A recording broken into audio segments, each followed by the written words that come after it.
Hey guys, welcome back to the channel. Today's video, I got that Mercury 90 for you. We're gonna figure out what's exactly wrong with it. I'm gonna show you starting it up, and then we're gonna go through, walk step by step, figure out how to diagnose it. Okay guys, so here we go. So I just want to clarify this right out the bat.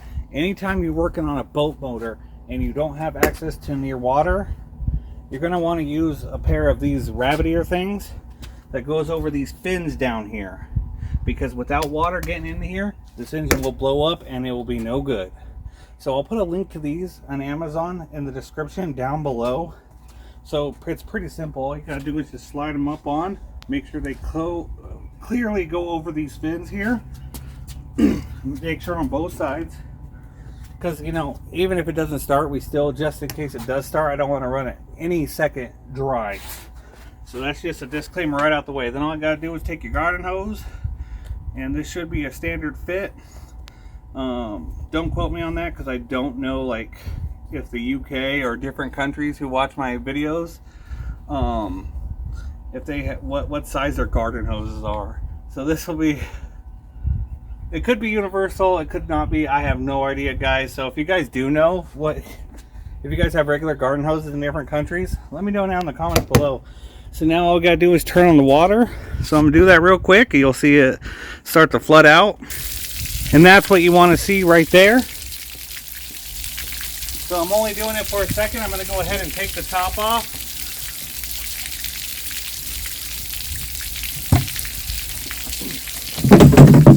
Just so I can see in it while I try to start it up. So let's see what happens.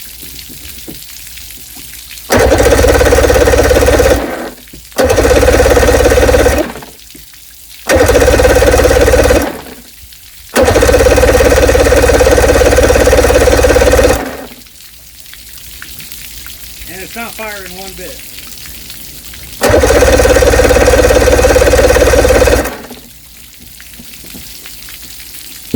One more time.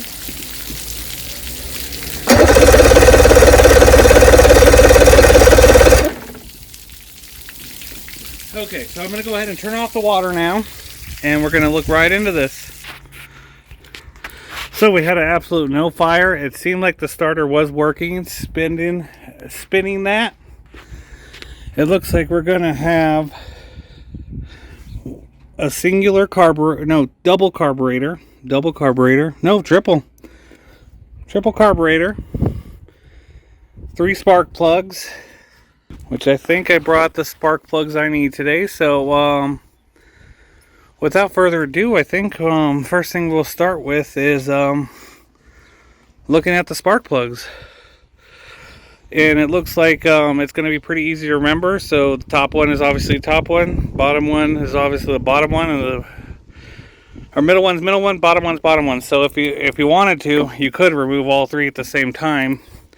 But if you didn't know your routing, do one at a time. But since we know the routing now, we can go ahead and do that. Looks like this one's a little more fancier, has a lot more electronics in here. But all pretty basic stuff. So I think we should have no problem getting into this. So we're going to start with the spark plugs. So the spark plugs currently in here are Champions. So more than likely I'll switch to NGK because I'm an NGK guy. Not that NGK is paying me or anything. So first thing I want to do is I just want to look at them. I want to look at them and see if that's probably a reason we're not starting. Now, it's never the spark plug. Holy cow. Let me take off another one. I might have to go get custom spark plugs. If it is what I'm thinking it is.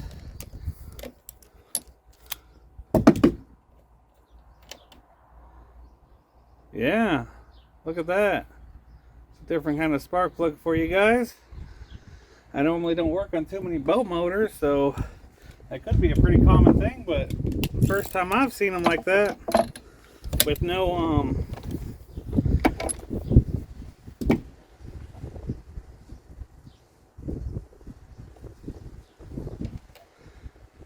I don't know if I have that spark plug. I wonder if I could just clean those off though, because that's all it looks like it's doing. It's just not sparking where it's supposed to be sparking. So what I'll do is I'll just try to clean off all that carbon. Let me get you guys here. Let me see if you guys can see this. Yeah, let me know if you guys seen a spark plug like that before. It's my first time. That's first time for everything. So yeah, I'm thinking if we just give that a good cleaning, we might be able to just reuse them. So let me try that out, and then we'll put them back in and we'll see what happens. So check it out, fellas. I got the spark plugs cleaned off, ready to go, but I'm going to do a compression test on each cylinder since I already got them off. And we'll just make sure that we're getting good compression. So I'm trying to find a place I'm going to put this where you guys can see it. We'll put it up there, zoom it in, and we're testing the top cylinder right now. I'll have to Google here in a second what the compression should be. Don't worry about the water thing. No spark plugs are in. This thing can't start. We got 90 compression on the top cylinder. We'll see if it matches. Again, 90. So I think that might be a little low. So let's check the second cylinder. And if they're all show, I'll also put a link to this compression tester down below. If they're all showing 90, that might be the right compression for this. It might not be. But without doing research and Googling, I can only get my data and then research it later. But for now, we're just getting the data as we need to. So I'm going to move you a little bit here, and we'll see what that hits up to. Yeah, a little over 90. Make sure we get that same reading. Compression tester fell, but we're looking at 90 again. So I'll go ahead and just test the last one, and we'll put those spark plugs back in and see what happens. Let's see what we're popping at. Yeah, so I think we're good. I think we're good on compression. So let's pop them spark plugs back in and see if we can't start her. Okay guys, water's on, all spark plugs are in. Let's see what happens.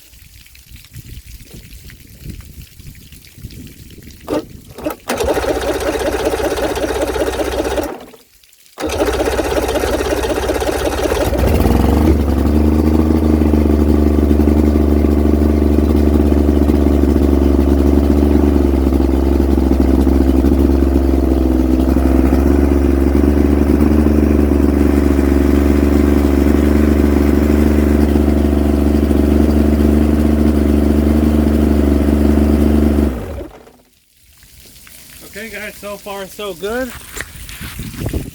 I'm gonna clean up a few things and just check a few things and make sure it fires again. You know, I want to clean up some of the outside of these carburetors up. I want to make sure nothing's broken or leaking. Like right here, you see the fuel is just pouring out of there. That's not good. I should tighten that up or add a little bit longer line. So yeah, so I want to do a lot of that stuff. And fire up one more time. Okay guys, timestamps down below if you want to skip to the final test and making sure everything's good. But this part is just for people who want to remove the carburetors. So if you look right here, you got this cover. Now you don't have to open this cover up at all or anything, but when you come down to the back of these are 13 millimeter nuts. They got 2 on each side. Make sure you mark these carburetors 1, 2, 3 so you don't misplace them. And then all you got to do is there's going to be a T30 right here, and then one right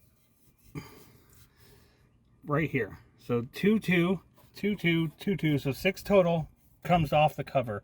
Make sure you keep all the gaskets, and then all you got to do is remove that, and then you focus on right here, removing these. Take them off, clean them, take them off, clean them, take them off, and then you take them off 1, 2, 3, and you put them back 3, 2, 1.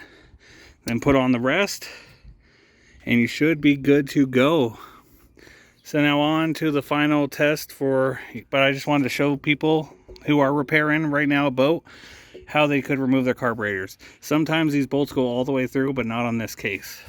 Okay guys, here we go. Let's make sure that, you know, all it needed was just some spark plug cleaning and a little bit of cleaning and lubrication that I did. And let's give it its final test here.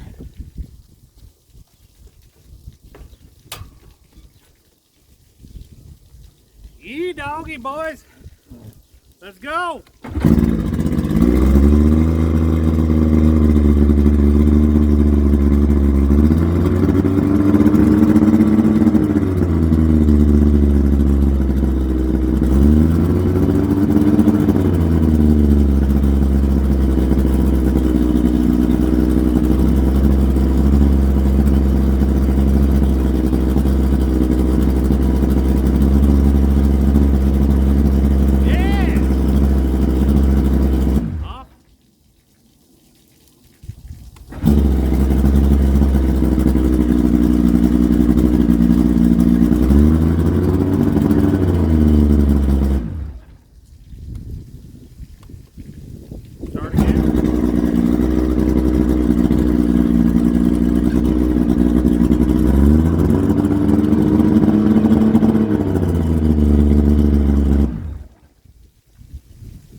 I don't know too much about boats, but I'm pretty sure that if this is in the water, it'd spin a lot faster with all the safeties and stuff. So what I'm going to finish doing is I'm just going to lube everything I can see, you know, add some bearing to the bearings, and we'll call this repair good, guys. So thank you guys so much for watching. I'm going to go ahead and turn off this water here. Like I said, thank you guys so much for staying all the way to the end of my repair here. If you guys want to see anything, let me know down below in the comments. It's always great to hear from you guys. So until next time, see ya.